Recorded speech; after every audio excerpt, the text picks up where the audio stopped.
brothers. Thank you for joining AW22 for our February edition of Esoteric Corner. Today we have Brother Javier Amaya, who is over at the Ashburn Sterling Lodge as the senior deacon.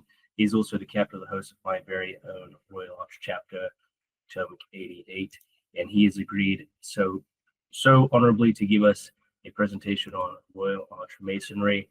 And so, without further ado, please take over. Sure. And good evening, brothers. Glad to be here. And thanks, Rob, for setting me up. So I gave this presentation, and I've edited it since our Royal Arch meeting a couple months ago.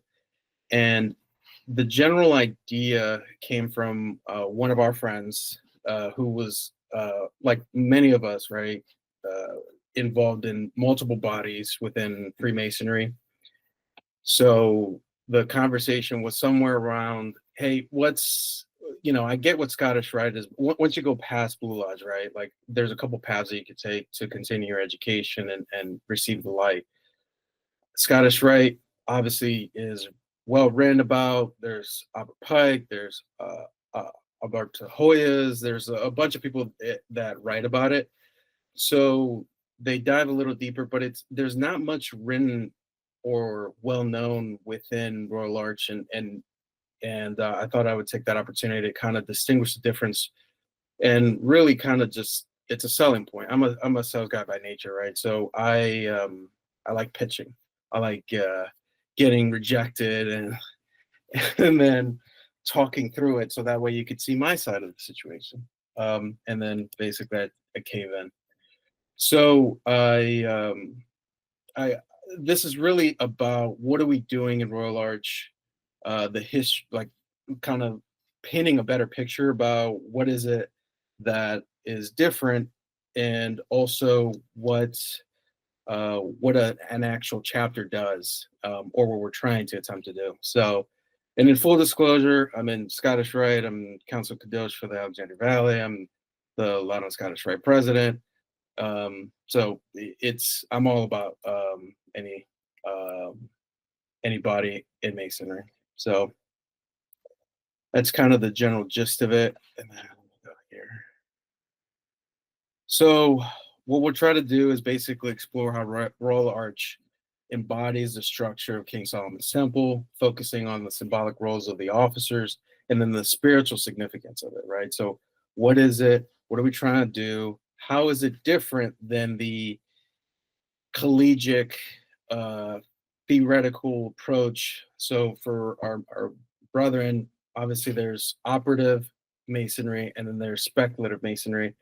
And then you could distinguish based on the presentation kind of where Royal Arch fits between those two. Any questions? Maybe a joke, anything? No, we'll save the questions till the end, so keep going. All right, my bad.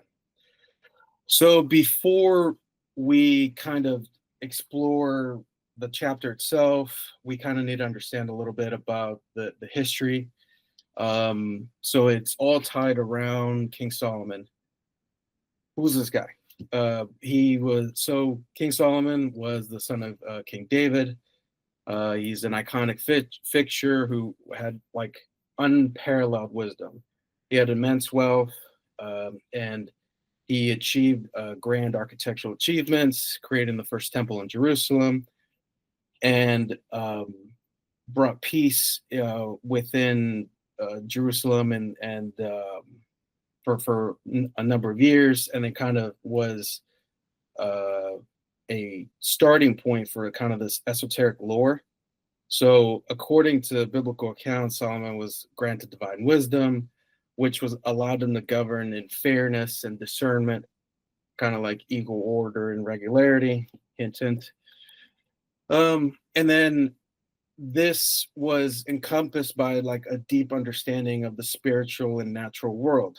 So over the centuries, his life's teachings have become interwoven with legend, magical prowess, and mystical insight.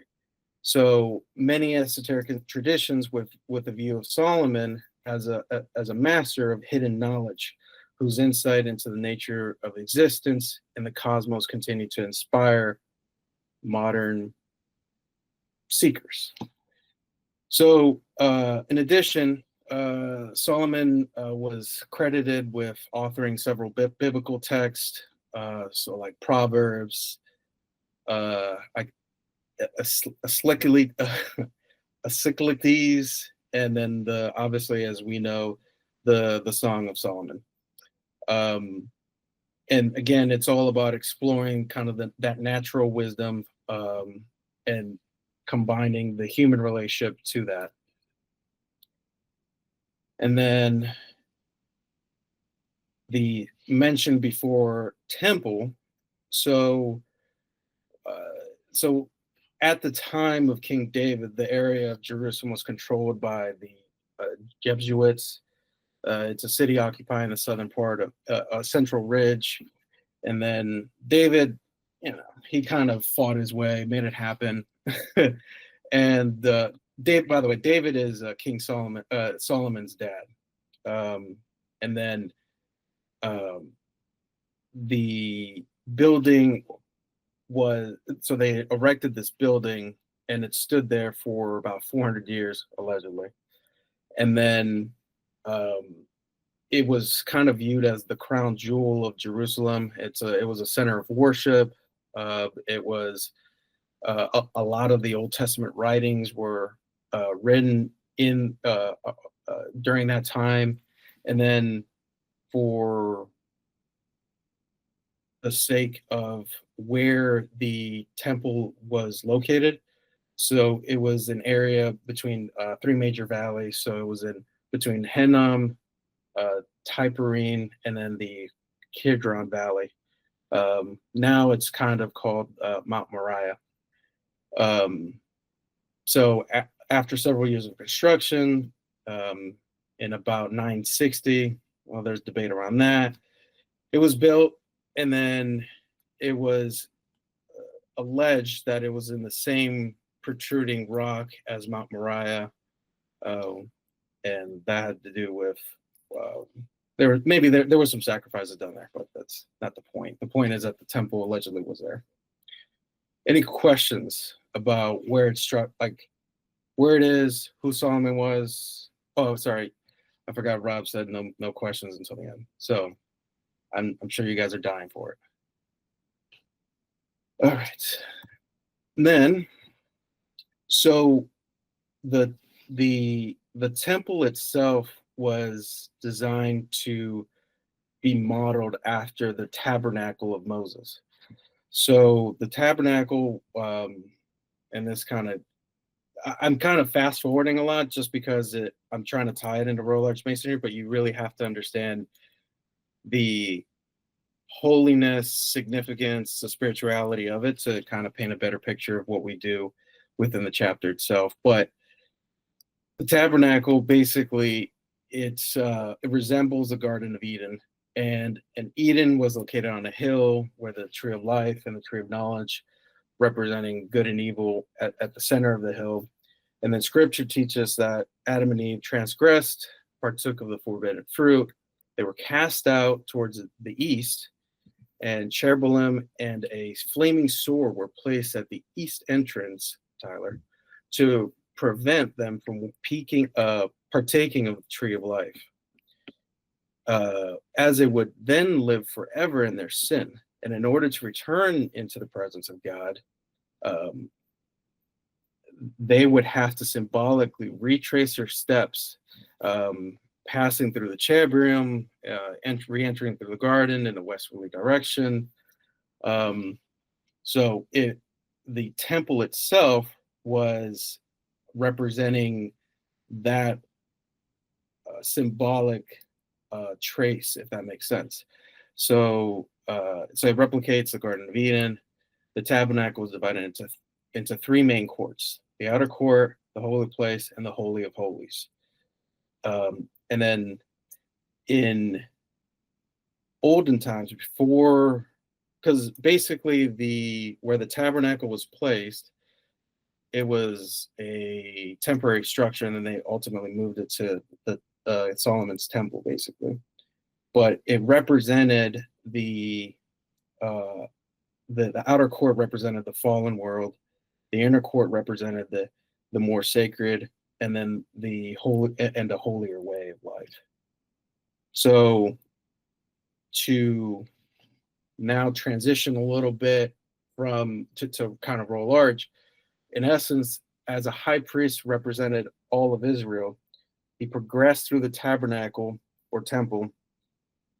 He left the world to enter a more holy state and then enable to re-enter in the presence of God or the Lord. Passing the angels, cherubim, and where he was embroidered on the veil. Solomon's temple replicated the same three-level progressions, doubling the floor size and the tabernacle structure, the temple structure.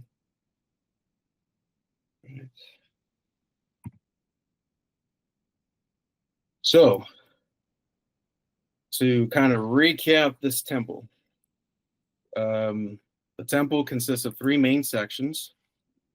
We're Masons, we like threes. So, which are the outer court, it represents a place of preparation and action, meaning that you're going from the chaos of the world to a different state of mind, if that makes sense. The inner court, it was a space of spiritual reflection and exploration. So as there may be certain degrees, you are placed somewhere else where you are told to have deep thought and reflection. And then the Holy of Holies, which is a sacred area where divinity comes and you make that connection. So that's kind of the general gist of the temple. So by that nature, so the outer courts are, and this is kind of where we're kind of getting to the point. So the outer courts of the tabernacle are represented by the first three Grand Masters. So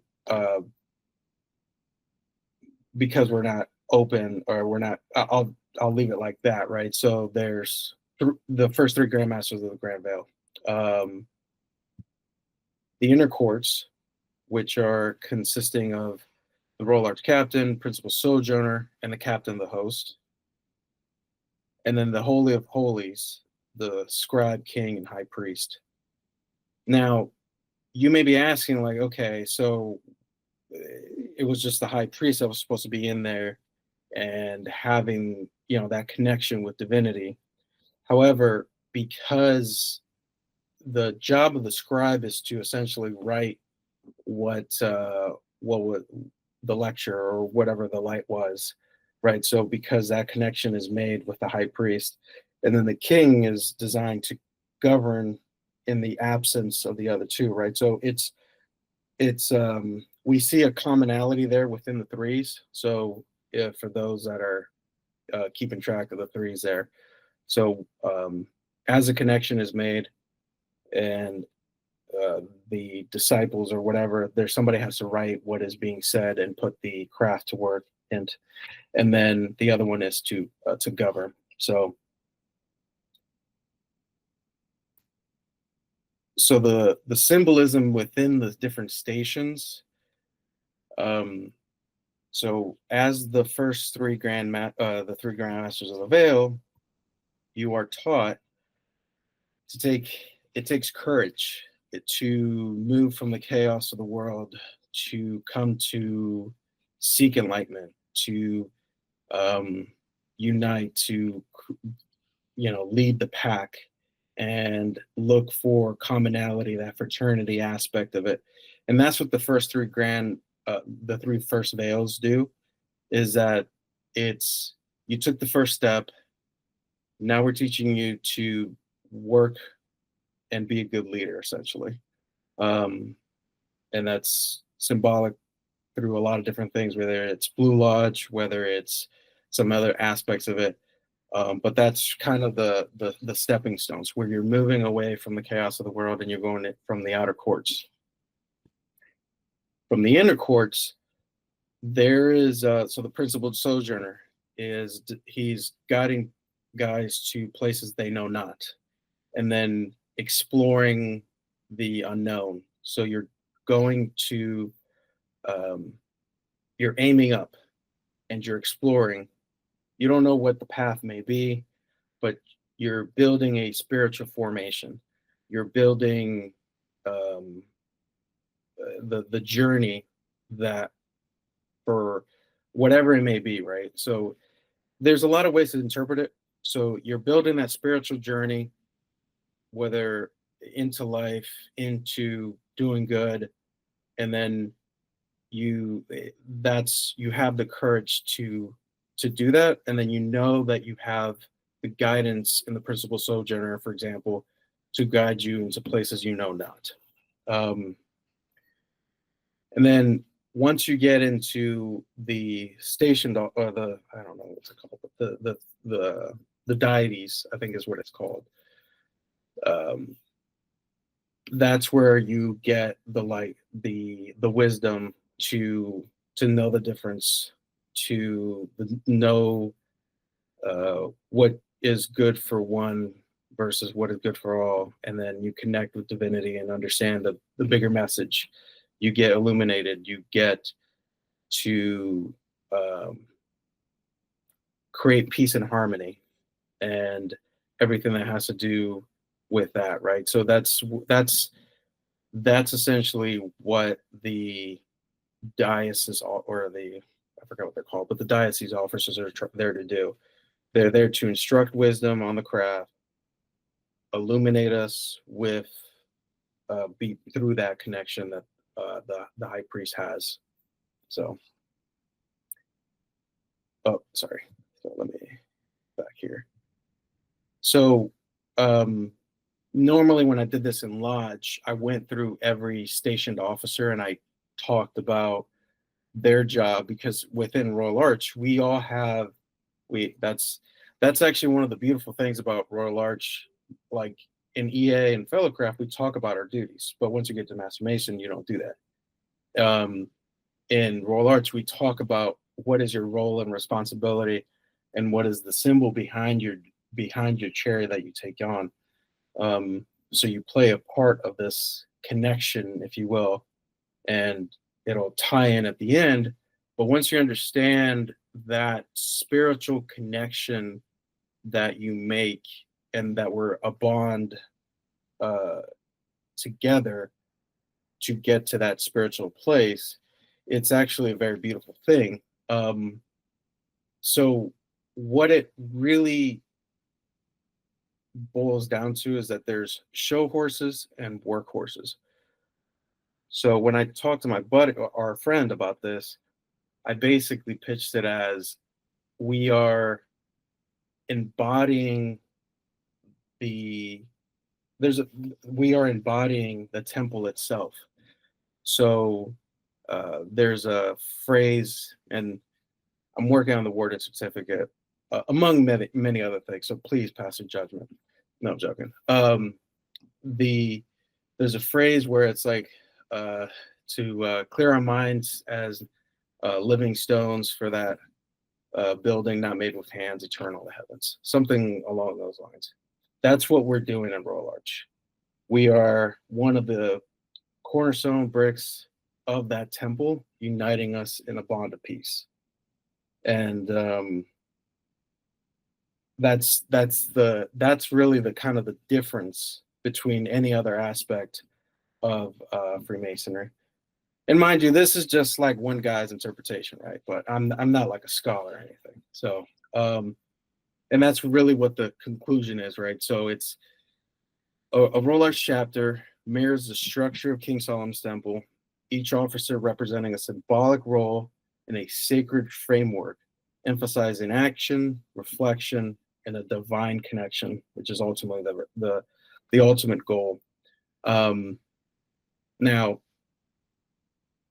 few people kind of get weirded out, right? So you could get really esoteric, which is ironic because this is an esoteric meeting, right, or whatever. So, but if you go out and you talk about like hey, this is this kind of we're seeking this kind of enlightenment, this wisdom, it may be viewed a little differently. But once you understand it, it really opens it up where you kind of see the symbols and other things. And that's where you get into Tree of Life and some other things. But that may be for another day. But once you understand Solomon, Royal Arch, and that we're all part of that structure, and there's an actual path to it, it'll eventually lead you to other places. And that's basically it, Rob. Get me off the hook, buddy.